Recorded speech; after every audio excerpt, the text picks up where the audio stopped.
अगर आप अभी स्वीकृति प्रभु की और परमार्थ की कर लें तो अभी आपका जीवन बदल जाए, पर आप नहीं करते हैं। इसलिए कहते हैं महत्व बुद्धि रखकर मनन करो और उसे अपने जीवन में धारो, क्योंकि प्रभु प्रयास देखकर कृपा कर देते हैं। ठीक है, प्रयास तुम्हारा, सफलता मेरी तरफ से। प्रयास में ढिलाई तो वो चाहते हैं कि तुम प्रयासरत रहो, तो तब तक तुम्हें कृपा का अनुभव नहीं होगा। प्रयास में शिथिलता नहीं होनी चाहिए।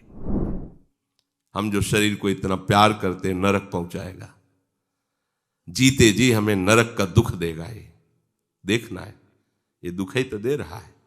अगर प्रभु का आश्रय ना हो तो जीना मुश्किल हो जाए। श्री भगवान कह रहे हैं, असंयतात्मना योगो दुष्प्राप इति में मति वश्यात्मना तु यतता शक्यो वाप्तुमुपायतः। हे अर्जुन, जिसने अपना पूरा मन समर्पित नहीं किया, थोड़ी आज्ञा पालन, थोड़ा मनमानी आचरण, वो अधकचरा योगी है। ऐसा नहीं कि वो योगी नहीं है, अधकचरा है। अभी कचरा है उसमें, कचरा हटाओ, बिल्कुल न रह जाए कूड़ा करकट। प्रभु पधारेंगे, सोहनी लगाओ, विचार की सोहनी लगाकर पूरा अंतःकरण स्वच्छ कर दो। जिसने अपने मन को पूरा सिद्धांत में नहीं लगाया, आज्ञा में नहीं लगाया, तो वश में नहीं हुआ वो। उसके द्वारा भगवदानंद प्राप्त करना बड़ा कठिन है। जैसे प्रभु ने कहा, कचरे योगी को मेरा साक्षात्कार नहीं होता। परंतु यदि उपाय किया जाए, जो पीछे वर्णन किए गए, मन को कैसे हम विषयों से हटाकर प्रभु में लगाएं, 2 दिन चर्चा हुई। अगर इन उपायों द्वारा हम अपने मन को यत्न पूर्वक, यत्न शब्द है, प्रयास करो, सफलता प्रभु के हाथ में है, प्रयास आपकी तरफ से है। आपके प्रयास में त्रुटि नहीं होगी तो फल में तो त्रुटि होने ही वाली नहीं है। बहुत करुणा में उदार स्वामी है, अति उदार विवि सुंदर सुरत शूर सुकुमार। करुणा समुद्र है, फल में तो त्रुटि होगी ही नहीं। पर प्रभु की मांग है यतता, यत्न पूर्वक, प्रयास पूर्वक अपने मन को आज्ञा पे चलाना। वश्यात्मना तु यतता तो शक्यो, जब आप प्रयत्न करोगे तो निश्चित आपके वश में हो जाएगा। प्रभु कह रहे आप प्रयास करो। यशोदा मैया लाला को पकड़कर बांधने के लिए पीछे पीछे दौड़ी, लाला आगे भागे। पीछे मुड़ मुड़ कर देखते जा रहे हैं। मां श्रमयुक्त हो रही है, माथे पे पसीने की बूंदें आ रही हैं, स्थूल शरीर दौड़ने में श्रम हो रहा है। वो खड़े हो गए और स्वयं पकड़ में आ गए और अपने आप को बंधवा लिया। ऐसा ही साधक के साथ प्रभु करते हैं। जब देखते हैं कि ये भगवत प्राप्ति के लिए बिल्कुल प्रयत्नशील है, किसी भी तरह का प्रमाद नहीं। देखो कैसे साधक हो आप, कैसे उपासक हो। हमारी तो समझ में नहीं आता कि आप लोगों के अंदर भगवत प्राप्ति की लगन है भी कि नहीं है। भगवत प्राप्ति की लगन एक ऐसी अगन है जो सब वासनाओं को, कर्म संस्कारों को, स्वभावों को भस्म करके रख देती है। केवल प्रभु प्रभु। बार बार इसी बात को हम दोहराते हैं कि आपकी दिनचर्या आपका प्रमाण है, आप कैसे साधक हैं। आपकी दिनचर्या 2 बजे उठिए, शौच, स्नान, व्यायाम, प्राणायाम, 3 बजे कीर्तन में तिलक लगाए बैठे। हाँ, ऐसे आप कैसे साधक हैं? हम इंतजार करें कि हम ठीक हो जाएंगे तब भजन करेंगे, ठीक हो जाएंगे तो हमारी दिनचर्या चलेगी। आज जैसी परिस्थिति है उसी परिस्थिति को हमें भगवत स्वरूप बनाना है। प्रयत्न आपका, बल ठाकुर जी का, श्री जी का, तभी तो आप अनुभव करेंगे कि हो कितनी कृपा है। प्रमाद स्थिति साधक में उसके पतन का कारण होती है। ये यौवन अवस्था है, इसमें नहीं समेट पाए तो वृद्धावस्था में नहीं समेट पाओगे। ये भ्रम आप खत्म कर देना कि अभी यौवन है, मनमानी कर ले, फिर बुढ़ापा। मनमानी का अभ्यास किया तो वृद्धावस्था में मनमानी होगी, गुरुमानी नहीं होगी, शास्त्र के अनुसार नहीं चल पाओगे। जीवन व्यर्थ, काल को व्यर्थ कर रहे हो तो काल तुम्हें व्यर्थ कर देगा, ध्यान रखना। अव्यर्थ कालत्वम, समय का तुम आदर करो, समय का सदुपयोग करो, को काल तुम्हारा आदर करेगा, तुम्हें निर्भय कर देगा। नहीं, वही समय वही काल तुम्हें नष्ट कर देगा। तुम काल को व्यर्थ कर रहे हो, काल तुम्हें व्यर्थ कर देगा। समय, हम देखते हैं समय की पीड़ा ही नहीं आपके हृदय में। समय आपका व्यर्थ जा रहा है, आपको पीड़ा नहीं। जानते हो यहां बैठने से मन मरेगा। बोलो ऐसे समय में गंगा किनारे क्या कभी कंबल नहीं मिला, जीवन में कभी स्वेटर नहीं पहने, और जटाएं गंगा से भींगी हुई 4 घंटे 6 घंटे टप टप गंगा, वहां तौलिया नहीं रखी कि उससे पोंछना हो, वही लंगोटी वही मार्किंग। ऐसे ऐसे भगवदाकार वृत्ति होती है क्या? मनमानी आचरण, सुविधाओं का भोग, भगवदाकार वृत्ति, विषयाकार वृत्ति होती है। और एक बार वृत्ति भगवदाकार हो गई, किसी की ताकत नहीं कि उसे हटा सके। वो कर्माणि श्रुति बोधितानि नितराम कुर्वन्तु कुर्वन्तु मा गूढ़ाश्रय रसास्रगादि विषयान ग्रहणन्तु मुंचन्तु वा कैर्वा भाव रहस्य पारगमति श्री राधिका प्रिय सा। ऐसी जगह वृत्ति उसकी स्थापित हो गई है, अब प्रकृति की ताकत नहीं कि उसको घसीट सके। ये जीवन का लाभ है। आपकी साधना की कसौटी आपकी दिनचर्या है। दिनचर्या ठीक नहीं, बिल्कुल ठीक नहीं आपका जीवन। ये भगवत प्राप्ति के लक्षण तो मुझे नहीं दिख रहे। भगवत प्राप्ति की अगन तो नहीं दिख रही, लगन तो नहीं दिख रही ना। लगन लगन सब कोई कहे, लगन कहा वैसे जा लगन में तन मन डारे खोए, विस्मृति हो गई। हर समय नवीन उत्साह भजन का, देह भाव में ही, देह सुख में ही, देह की स्वस्थता के विषय में ही चिंतित है। नाम जप करते हुए संयम से उठो, संयम से व्यायाम, खान पान, विश्राम, भजन, अभी देवता की तरह चमकने लगोगे। पशुता पिंड नहीं छोड़ रही। ये अधकचरापन आप स्वीकार किए इसलिए आप में है। अगर आप अभिस्वीकृति प्रभु की और परमार्थ की कर लें तो अभी आपका जीवन बदल जाए, पर आप नहीं करते हैं। इसलिए कहते हैं महत्व बुद्धि रखकर मनन करो और उसे अपने जीवन में धारो। यहां प्रभु कह रहे हैं यतता, यत्न पूर्वक आपका प्रयास प्रमादयुक्त है। बार बार आपसे प्रार्थना करते हैं, आप अपना पतन कर रहे हो, किसी और का नहीं। आप अपने साथ खिलवाड़ कर रहे हो, किसी और का नहीं। अगर संत जन गुरुजन आपको डांटते हैं, आप प्रशासन करते हैं, तो ये अहेतु की कृपा हरि की है कि ऐसे निरपेक्ष जन आपको प्यार कर रहे हैं, आपके परमार्थ की चिंता कर रहे हैं, आपके असत वृत्तियों पर शासन कर रहे हैं।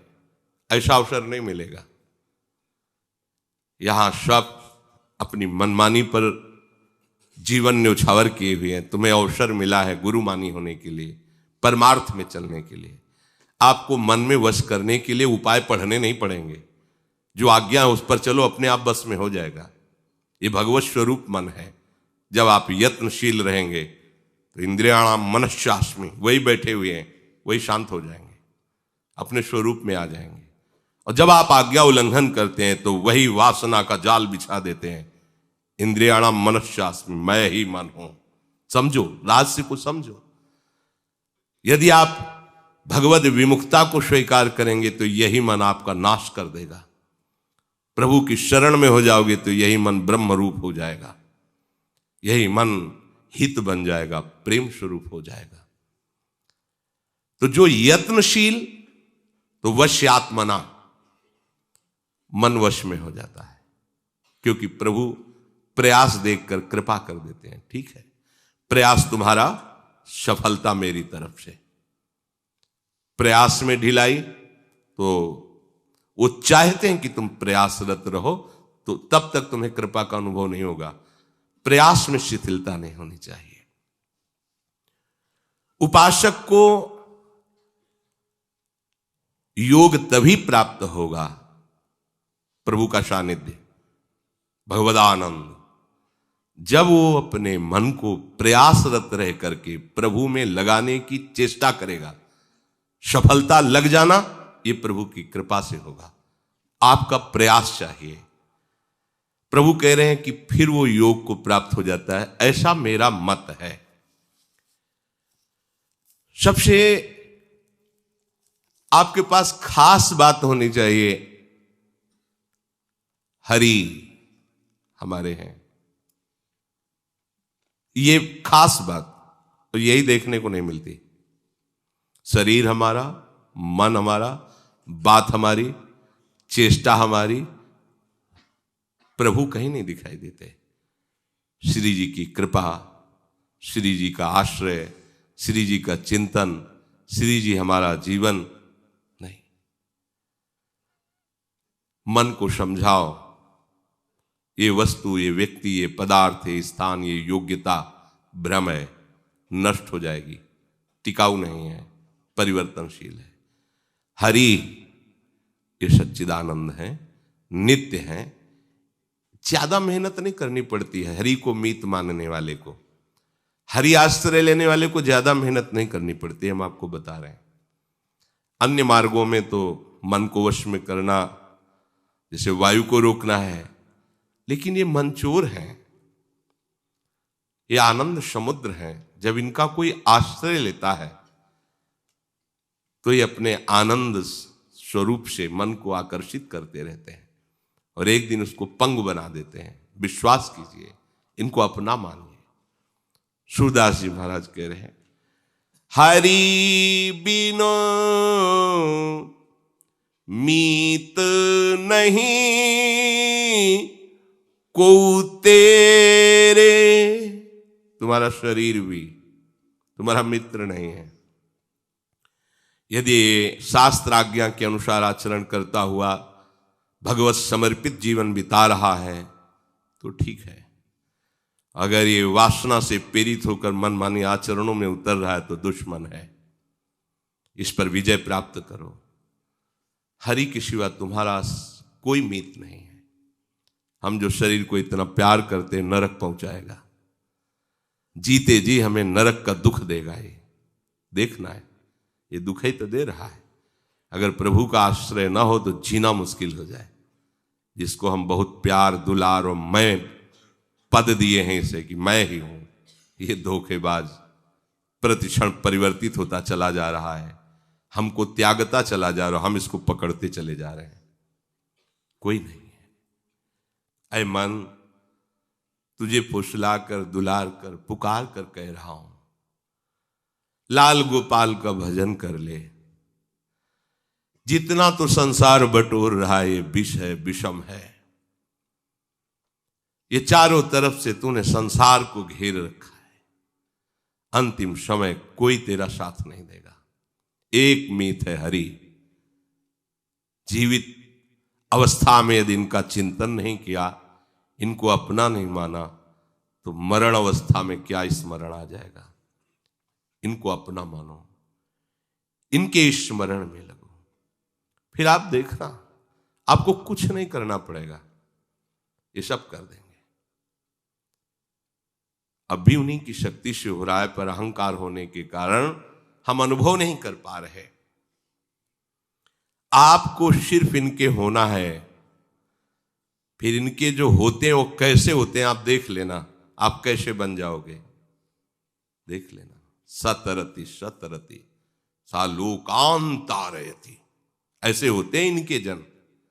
मम भक्ति युक्तो भुवनम पुनातु, अपने कल्याण की चिंता, लोक कल्याण की सामर्थ्य उसमें जागृत हो जाती है। तीर्थी कुर्वन्ति तीर्थानि, ऐसे इनके जन होते हैं। आप में जो कचाई है वो जितना प्रभु से विमुख है उतना है। सर्वतो भावेन प्रभु की सन्मुखता। फिर आप देखोगे जैसे स्वामी जी महाराज कह रहे हैं, सब बिहारी बिहारी जी की कृपा से हो रहा है। ये मन तभी तक वश में नहीं होता जब तक तुम हरि को अपना नहीं मानते हो। तुम में विषय सेवन करने के कारण ऐसी सामर्थ्य नहीं रह गई कि इस मन को पकड़ सको। ये मन को पंगु कर देंगे हमारे आराध्य देव। आप इनको अपना मानो। केवल बात कहने से नहीं बनेगी कि ये हमारे हैं, आपके आचरण में होना चाहिए। आप खाली बैठे हैं, नाम जप नहीं चल रहा, आप मोबाइल में गेम खेल रहे हैं, आप मोबाइल में ऐसे ऐसे ऐसे समय नष्ट कर रहे हैं, आप प्रभु के हैं। आप काल को नष्ट कर रहे हैं, समय नष्ट कर रहे हैं, काल आपको नष्ट कर देगा। भगवान का दास तो अव्यर्थ कालत्वम होता है, उसका समय एक क्षण भी प्रभु से विमुख नहीं जाएगा। त्रिभुवन की राजलक्ष्मी देने पर भी आधे पल के लिए हरि का विस्मरण नहीं करता। आप तो आराम से ऐसे ही समय नष्ट कर रहे हैं। आप कैसे शरणागत हैं, आप कैसे उपासक हैं? जब भगवदाकार वृत्ति हो जाती है तो कहीं बाजार में खड़ा हो या एकांत बैठा हो, सामने दृश्य हो या आंख मुंदी हो, कोई फर्क नहीं पड़ता। आप अपनी चित्तवृत्ति को देखिए, क्या भगवदाकार हो गई? अगर नहीं तो आप अपने साथ धोखा मत कीजिए, सावधान रहिए। प्रभु कह रहे हैं जिसका मन वश में नहीं है, पूर्णतया मेरे को समर्पित नहीं है, बहुत कठिन है उससे मेरा साक्षात्कार करना। मन को देखो, ये मन ही बंधन और मोक्ष का कारण है। अगर हम मन को प्रभु से विमुख रखेंगे, प्रारंभ में आपका उत्साह वर्धन करने के लिए कहा जाता है, मन लगे ना लगे तुम इसकी बिल्कुल परवाह न करो। प्रभु की शरण में होकर तुम प्रभु का नाम जप करो, मंगल होगा। क्या मंगल होगा? जब आप नाम जप शुरू करेंगे, आपकी बुद्धि पवित्र होगी तो मन को अधीन करने लगेगी।